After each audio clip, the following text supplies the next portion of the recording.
안녕하십니까, 이시연입니다. 요즘 코로나 때문에 너무 힘드시죠? 그래서 오늘 저는 좀 행복한 이야기를 하려고 합니다.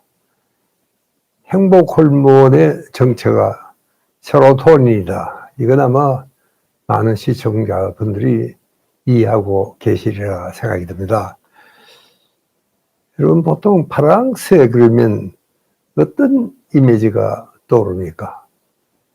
저게 이제 파랑새를 그러면 행복, 사랑, 희망, 평화, 이게 굉장히 좋은, 긍정적인 이미지가 많이 떠오릅니다. 우리 민요에도 파랑새라는 노래가 있습니다. 새야 새야 파랑새야 높구남게 앉지 마라. 그런 내용이죠. 그래서 요즘 이 행복 이야기를 하다 보니까 제가 문득 이 파랑새 생각이 났어서 이렇게 오늘 파랑새 타령을 많이 하고 있는 것 같습니다. 여러분들도 대체로 중학교 때 아마 세계 문학 전집을 대충 눈에 그리치기라도 했지 않는가, 저는 이런 생각이 납니다. 저도 이 파랑새라는 책을 아마 그때 읽었던 기억이 납니다. 그때 읽었던 제 기억으로는 파랑새는 행복인데 행복이란 그리 멀지 않은 데 있다. 그냥 우리가 못 볼 뿐이다.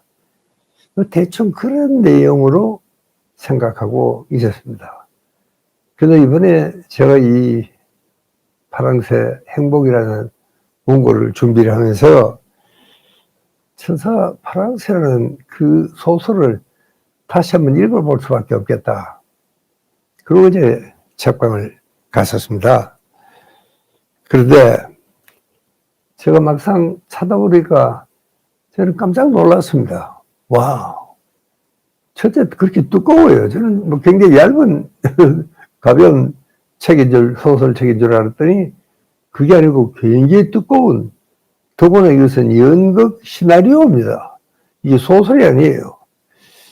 이야, 이내 중학교 때 읽은 소설은 분명히 파랑새라는 것은 행복이고 행복은 멀리 있지 않다. 똑똑히 보면 네 주변에 행복이 널려 있다. 대충 그런 이야기로 저는 생각을 했었는데 이거는 전혀 달랐습니다. 여러분, 이 저자는 이 모리스 마틀린 링크라는 분인데 저는 이분도 이 영국 분인 줄 알았더니 이분은 벨기에 사람입니다.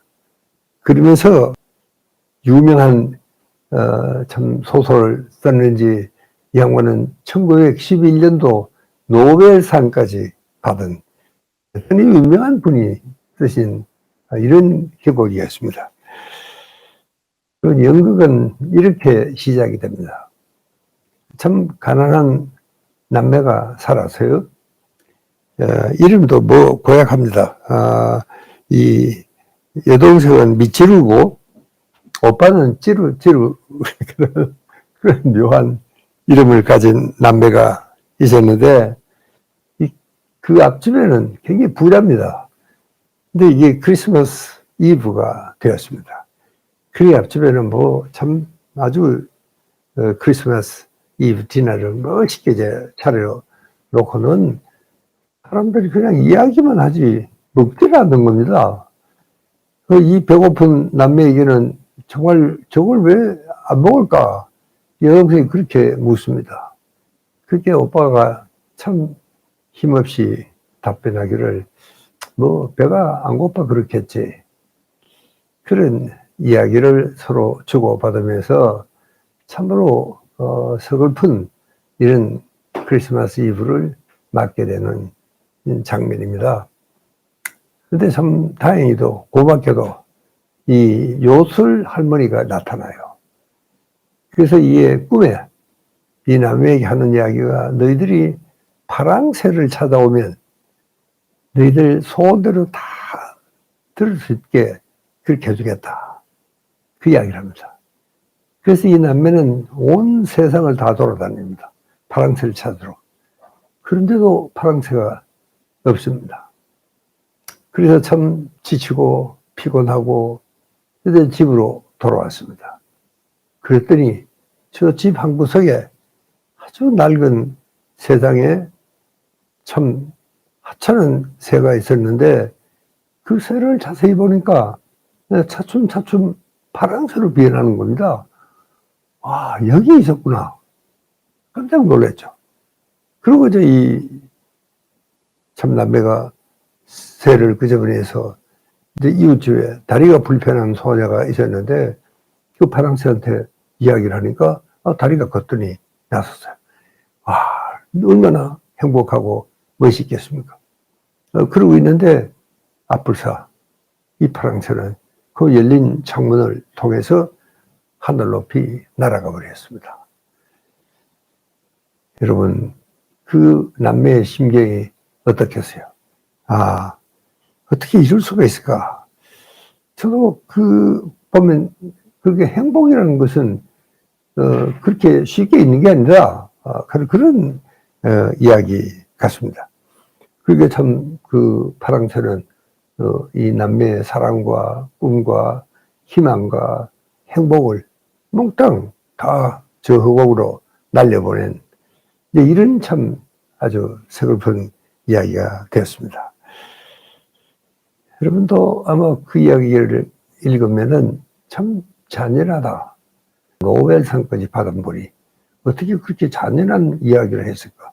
이 젊은이 꿈을 정말 완전히 깨버린 그런 이야기입니다. 그 연극은 끝에 이 오빠가 이 관족을 향해서 이렇게 이야기를 합니다.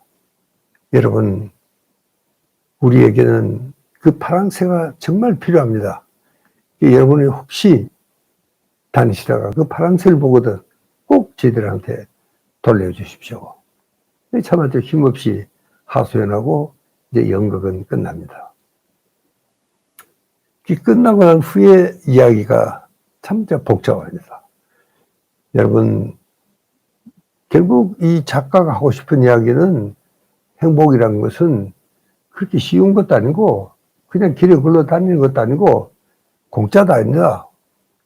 뭐 이런 이야기를 하고 싶었던 것 같습니다. 어떻게 보니까 참 이 작가는 굉장히 정직했습니다. 그런 행복은 없다. 네가 만약에 행복을 찾으려면은 네가 그만큼 노력을 해야 된다. 네가 찾아야 된다. 아마 이게 이 작가가 하고 싶었던 이야기가 아닐까. 여러분에게 이 뇌에 대한 이야기를 잠시 할 수밖에 없습니다. 이 그림을 한번 봐주시면은 여러분 뇌는 이 좌뇌와 우뇌 이 양방구로 나눠져 있습니다. 좌뇌와 우뇌가. 그런데 이 양방구는 기능이 좀 다르다. 이걸 이제 로자 스페일이라는 양반이 그거를 발표를 하고 그 공을 인정해서 정말 노벨상까지 받았습니다. 근데 이제 좌뇌는 한마디로 말하면 언어 중추가 좌뇌에 있습니다. 말을 하는 거. 굉장히 고급스러운 기능이죠. 또, 그러니까 좌뇌는 굉장히 지성적이고 이성적이고 이런 것들이 좌뇌에 있습니다. 거기에 반해서 이 우뇌는 굉장히 감성적이고 또 이미지적인 그러니까 이 좌뇌와 우뇌는 다소 그런 기능의 차이가 있다. 그렇게 스페일이라는 양반이 발표를 했습니다. 이렇게 보면은 여러분 우리는 이 우뇌적인 사람이 많다. 그에 비해서 일본 사람들은 좌뇌형이 많다. 일본 사람의 거의 70%가 좌뇌형 교수다. 그렇게 이야기를 하고 있습니다. 여러분 이 그림 보면은 그러니까 내가 사물을 볼 때도 또 저 여자가 저 지내가 참 이쁘다 멋있다. 이건 우뇌가 하는 판단입니다. 그 정말 첫눈에도 반하잖아요.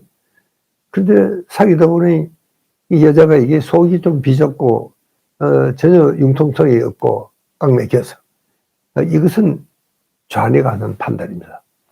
그러니까 이게 운에는 대충 하는 겁니다. 감성적이니까. 뭐 그렇게 논리적으로 따지거나 그렇지가 않습니다. 대충 이렇게 하는 것이 우리 한국 사람들은 그렇습니다. 대충 해버리는 거죠. 여러분, 이게 우리 한국 사람들은 굉장히 융통성이 많고 유연성과 그 다음에 참 적응력도 많고 이것은 대충 하기 때문에 그렇습니다. 그걸 굳이 꼬집게 막 따지고 아주 세부밀한 부서까지 따지면 일본 분들은 대충 그렇습니다. 굉장히 철저합니다. 그리고 아주 분명합니다. 그래서 여러분 일본에 가보면은 이 운해형 개발에 대한 책이 질로질로 쌓여 있습니다. 우리나라에는 없습니다. 전 이야기죠. 우리 한국 사람이 대체로 굉장히 유연성이 있고 뭐 대충 해도 알아듣는 뭐 이런 것들입니다. 여러분 그림을 보고 그 그림 참 멋있다. 이건 운해형이에요. 그런데 이게 뭐 색감이 좀 너무 진하다든가 이 구도가 뭔가 잘못됐다든가 여러분 이렇게 따지면은 이것은 좌뇌입니다. 그런데 아니 어떻게 우리가 그 정확한 자동차 컴퓨터까지 만드는데 어떻게 대충 하는 운해만 가지고 할 수 있느냐. 여러분 거기에 대해서는 우리 한국 학자들이 연구를 많이 했습니다. 우리는 운해형이지만 그러나 필요하면 좌뇌 교육도 받았다는 사실입니다. 그래서 우리가 양뇌형입니다. 양쪽 뇌를 다 잘 써요. 필요할 때는 좌뇌형도 쓰고 또 대충은 운해형도 쓰고 이것이 오늘의 정말 한국을 세계 인류로 만든 이렇게 설명을 하고 있습니다.